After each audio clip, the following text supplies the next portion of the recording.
ગાંજાનો મોટો જથ્થો છે તે ઝડપી પાડવામાં આવ્યો છે. કઈ ગુજરાતના ડેપ્યુટી સીએમ સાહેબ હર્ષ સંઘવી સાહેબ, ડીડી સાહેબ મલિક સાહેબ તેમજ સીપી રાજકોટ સાહેબ નરેશકુમાર ઝા સાહેબ એમને નો ડ્રગ્સ ઇન ગુજરાત નામની ઝુંબેશ ઉપાડી હતી.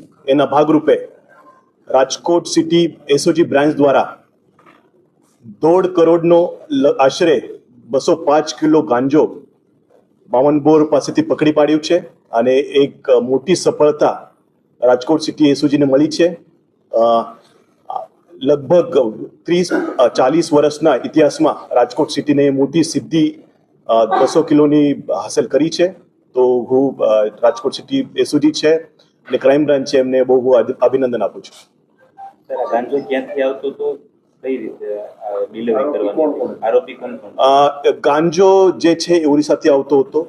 જે લોખંડની પ્લેટ છે એના ઈવે બિલ બનાવી અને લોખંડ પ્લેટના આડમાં એ 205 કિલો ગાંજો એ આરોપીઓને લાયો હતો અને મોહમ્મદ ઉર્ફે કાળો અને અરબાજ સંધી એ બંને આરોપી ટ્રકમાંથી પકડાઈ ગયા છે.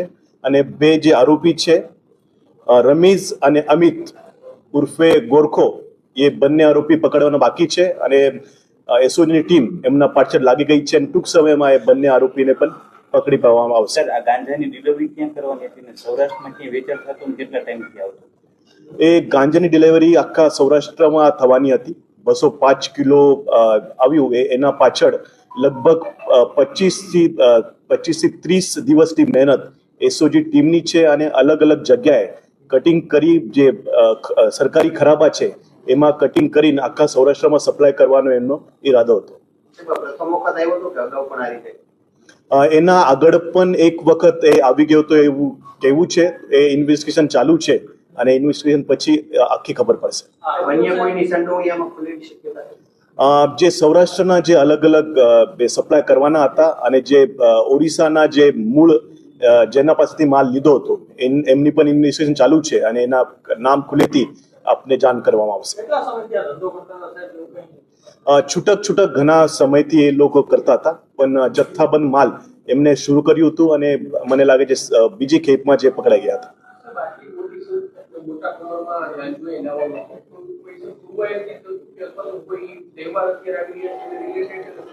નહીં, છૂટક તો એ કરતા જ હતા પણ એ જે જથ્થાબંધ છે બીજી વાર છે અને એ એકવાર એ સક્સેસ થઈ ગયા એના પછી એ બીજી વાર એમને કર્યું હતું.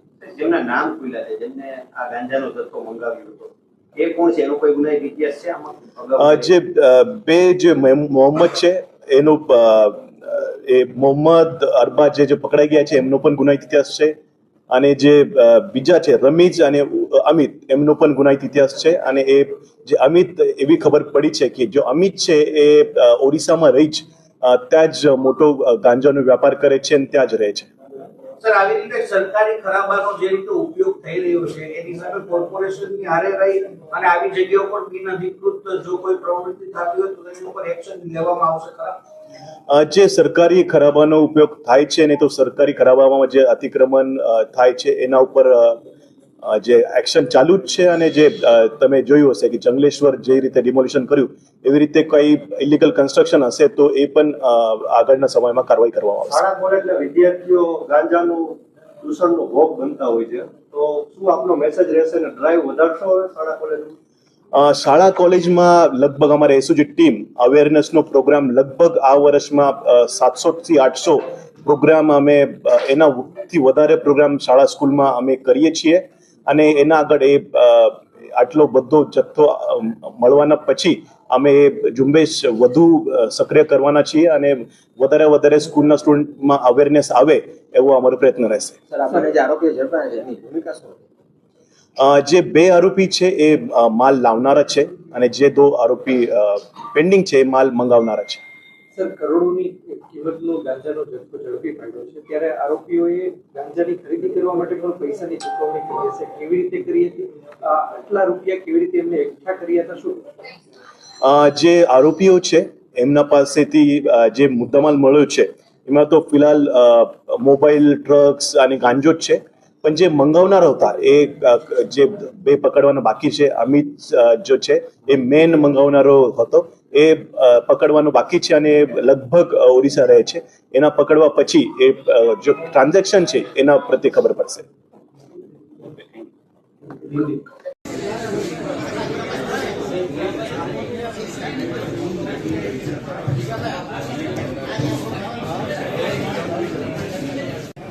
હું નીકળી જાઉં ઉભો રહેજો હવે 4 5